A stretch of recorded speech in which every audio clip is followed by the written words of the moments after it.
So Jeff and I are going to talk today a little bit about why we chose to have a baby, a child, our first child, and also why we're choosing to grow our family. We plan on having more than one baby, and why? Because there's a lot of perspectives around this.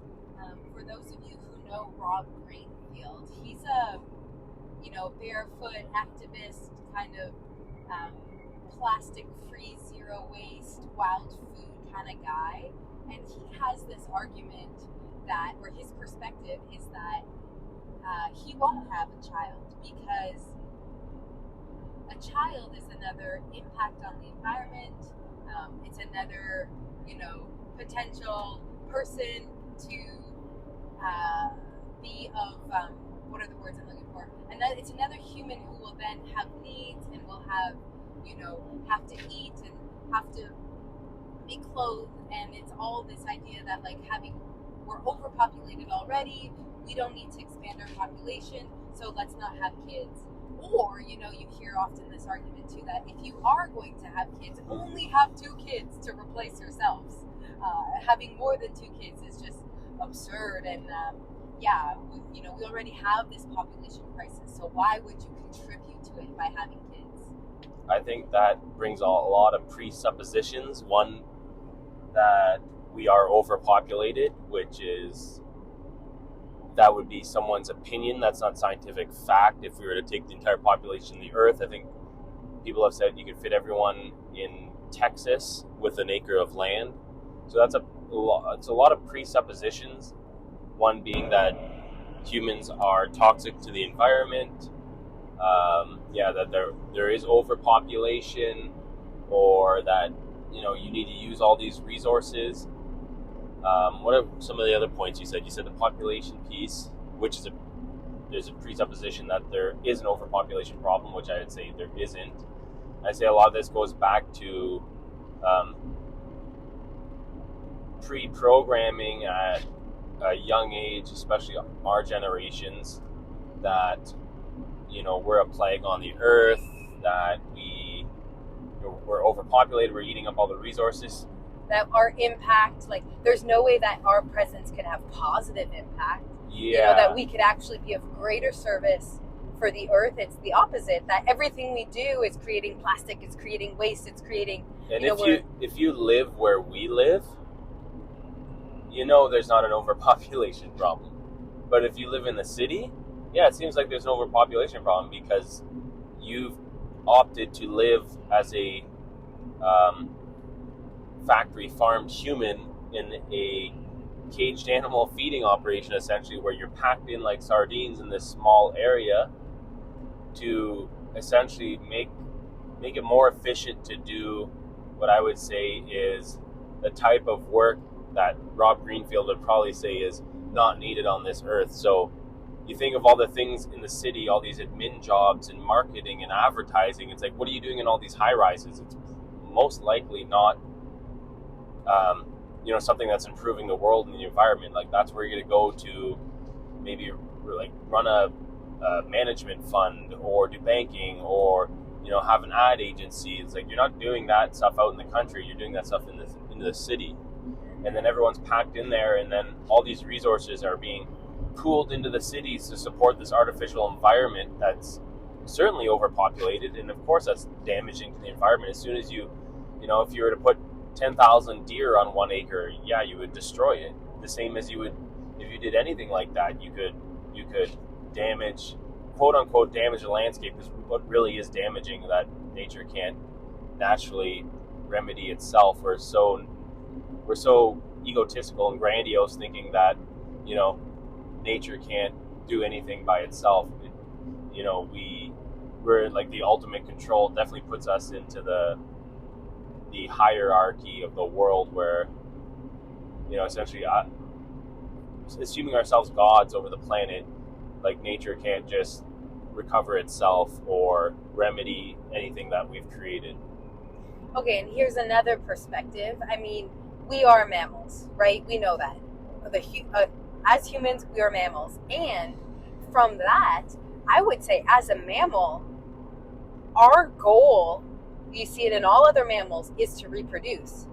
Like that is, whether you're an insect or a deer or an elephant, you are here with the goal to reproduce. You have mammary glands, therefore you're a mammal, and those mammary glands are meant to nurse the young. So I would, one perspective, one argument, one side of the story is that we are mammals, so part of our existence is to get to that point where we do reproduce, we do create offspring to continue our species and to continue generational knowledge, generational wealth. And so when I think of not having a kid, when we teach these skills of instincts, of awareness, I would say we have more instincts to be moms, to be dads, to raise children, to have families, to create our own generations and offspring, and to allow ourselves, of course, with the right person, in your own timing, in your own way, but that it is instinctual to want to have kids. And I think, I see it a lot in my generation of friends and families. It's taking longer for people to have kids, and also people are generally just having 1 or 2 kids, or they don't have kids at all. And it's a very interesting shift that's happening. Yeah, and well, look at me, I'm 37 and I have my first child, and I think in large part that's due to the infantilization and keeping people in the child archetype for so long. I would say, until maybe 10 years ago or even more recent, that I was able to shed a lot of the child archetype that I was holding on to. And I think that in this society, in civilization, that's purposely perpetuated to keep us dependent and not capable of clear, independent, self-reliant thought and life decisions. And clearly you can see it all over the place with decisions that we make, all the short-term thinking, all these ways that families are being broken up, and all these things because we're not in our most strongest, self-reliant, I don't know, just pick the keywords you want, but we're not in the emperor archetype where we're fully in charge of our lives. Many of us are still stuck, relying either on experts for our knowledge or advice, or outside factors. We're not really taking charge of our lives, of our thoughts, of all these different things to be the fully independent beings that we're meant to be, and we're kind of just relying on the nanny state or the big daddy, all these other people to make sure everything's okay for us. Yeah, and I think when you're ready to commit to a family, there's a level of maturity and a level of awareness that comes with that. And most people who shift to families, they've had rites of passage, they've shifted into their embodiment as what it means to be of service to a greater community, to your kids, and be an adult, truly be an adult. And another piece I wanted to share with that is this idea that, there's this thing of like, we all understand seven generational thinking. So learning from the past seven generations and then planning for the 7 generations ahead. And what I'm realizing just recently, being shifted into this archetype of mother, my whole physiology, my whole psyche has changed. And there is a true embodiment that happens with generational thinking when you become parents, or a parent. And I think, you could talk about it before, but there's a true shift that happens, again, in your psyche, in your physiology, when you actually raise children. And I think that's really important in my perspective.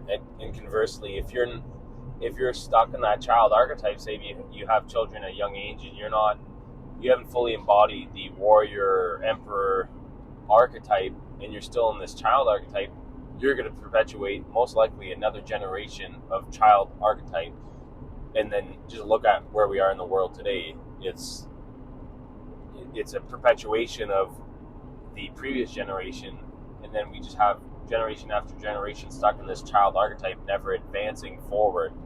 Yeah, I'm definitely not saying go and just have a bunch of babies and like if you're not stable, if you're not with the right person, if it's not the right time in your life, I'm not advocating for that. But I am, just planting a seed, a thought. Of course, you know, you're your own being, you can make your own decisions. So if just wondering, like, if you do feel that call to be a parent, just understanding that you can raise a generation that does greater service for the earth, that, you know, does big things, and that's your role as your parent, is to support your children to be the best version of themselves so that they can be independent thinkers, they can be leaders, they can create businesses that thrive and that, you know, bring a really great service to the earth. And I think it's just something to consider. Do you want to close with anything?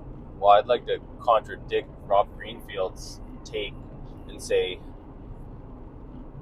you know, so many people in like the alternative green movement have been like programmed that humans are evil and the problem. But the thing is, you know, we could save all the cows and the animals, but a cow or a deer can't clean up the environment. They can't pull the plastic out of the ocean.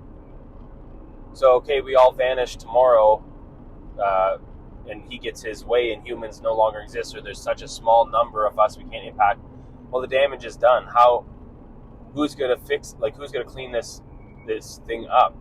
Only humans are capable of that. And even more, take it a step further. You know, you see a turtle on its back. A human can turn them over. You see videos online of a moose stuck in the ice. Well, humans are capable of remedying those situations. So to be so naive that you're going to say, oh, you know, like, I don't want to have children because they're a plague on the world and blah, blah, blah. It's like, well, the only people who have consciousness and the ability to correct it or make a better world, you know, and it could be like if there's an overpopulation problem of a certain grazing animal or an overpopulation of predators, it's like humans can correct these things. Not that nature can't.